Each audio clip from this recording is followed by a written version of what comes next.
भाग्य का लिखा कभी नहीं मिटता। प्राचीन समय की बात है।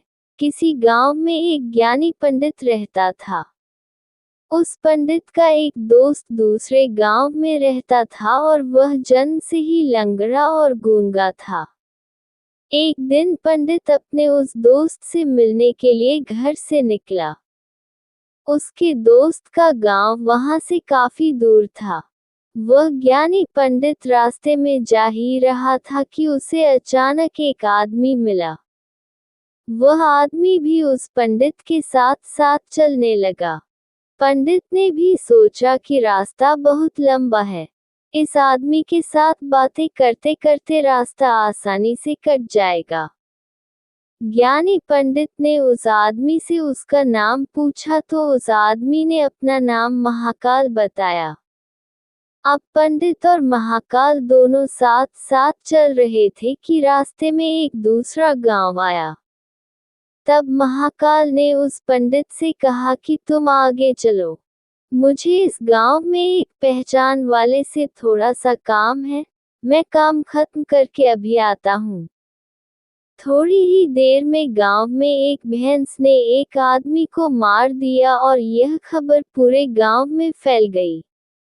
कुछ ही देर में महाकाल पंडित के पास वापस आ गया। वह दोनों साथ साथ आगे बढ़ने लगे।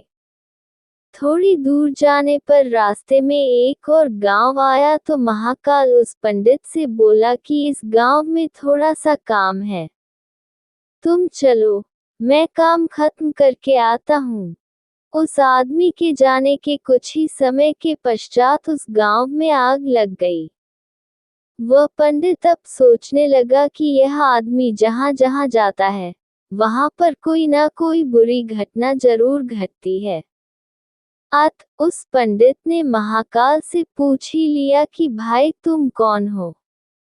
तुम जहां भी जाते हो वहां कोई ना कोई बुरी घटना जरूर होती है। पंडित की बात सुनकर महाकाल बोला कि मैं यमदूत हूँ। मनुष्यों के प्राण हरण करना मेरा काम है। उसके बाद पंडित ने महाकाल से पूछा कि तुम यमदूत हो तो ये बताओ कि अगली मृत्यु किसकी होने वाली है। तब महाकाल ने कहा कि अगली मृत्यु तुम्हारे उस मित्र की होने वाली है जिससे तुम मिलने के लिए जा रहे हो। वह पंडित सोचने लगा यदि ऐसी बात है तो मैं अपने मित्र से मिलने नहीं जाऊंगा। ये सोचकर पंडित वापस अपने गांव की तरफ जाने लगा। महाकाल ने पंडित को वापस जाते हुए देखकर कहा कि तुम जो सोच रहे हो ऐसा कुछ भी नहीं होगा। होनी एक अटल सत्य है इसलिए होकर ही रहेगी। थोड़ी देर में उस पंडित ने देखा कि उसका मित्र उससे मिलने के लिए बड़ी तेजी से चला आ रहा है। जैसे ही उसका मित्र उस पंडित के पास पहुंचता है, हृदयाघात होने के कारण उसकी मृत्यु हो जाती है। इससे उस पंडित को बहुत बड़ा पछतावा होने लगा।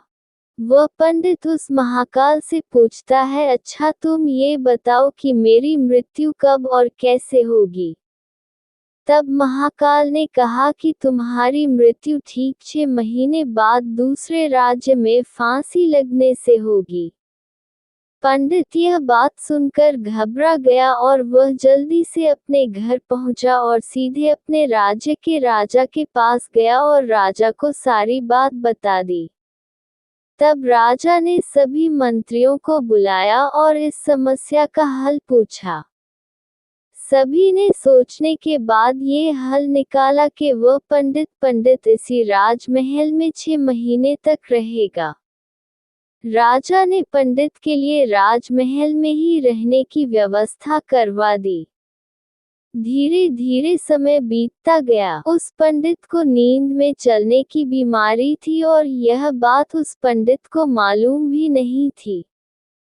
जिस दिन उसकी मृत्यु होने वाली थी उसी रात्रि को वह पंडित नींद में राजमहल से बाहर निकल गया। पंडित राजा के यहाँ मेहमान था इसलिए किसी भी पहरेदार ने उसे जाने से नहीं रोका।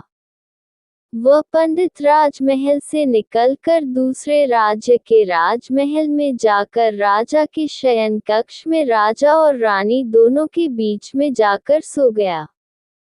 सुबह जब राजा की नींद खुली तो उस पंडित को अपने शयन कक्ष में देखकर बहुत क्रोधित हुआ और गुस्से में उस पंडित को फांसी की सजा सुना दी।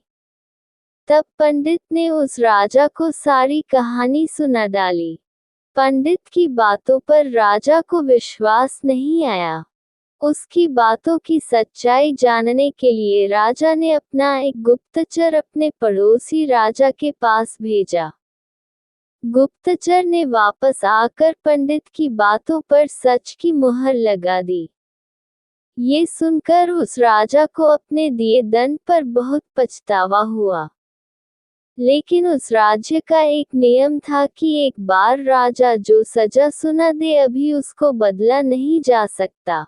राजा ने एक राजसभा बुलाए और सभी मंत्रियों से इसका उपाय पूछा। तब उस राजसभा में यह फैसला लिया गया कि एक कच्चे धागे का फंदा बनाकर आप पंडित को पहनाकर अपना वचन पूरा कर लीजिए। कच्चे धागे का फंदा होने के कारण पंडित की मृत्यु भी नहीं होगी और आपके फैसले की लाज भी बच जाएगी। तब कच्चे धागे से फांसी का फंदा बनाया गया और उसके अगले दिन पंडित के गले में डालकर फंदे को खींच दिया गया। सभी ने ये सोचा था कि पंडित को कुछ नहीं होगा। फांसी देते समय धागा तो टूट गया लेकिन उस कच्चे धागे की वजह से उस पंडित के गले की नस कट गई जिसकी वजह से उसका खून तेजी से निकलने लगा। ज्यादा खून बह जाने की वजह से उस पंडित की मृत्यु हो गई।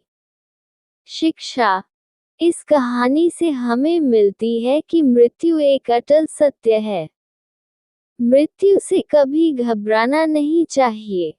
हर जीव अपने किए हुए कर्मों के अनुसार निश्चित समय के लिए इस संसार में आता है। मनुष्य स्वयं चाहे अथवा ना चाहे लेकिन समयावधि पूर्ण होने के पश्चात इस दुनिया से उसे जाना ही पड़ता है।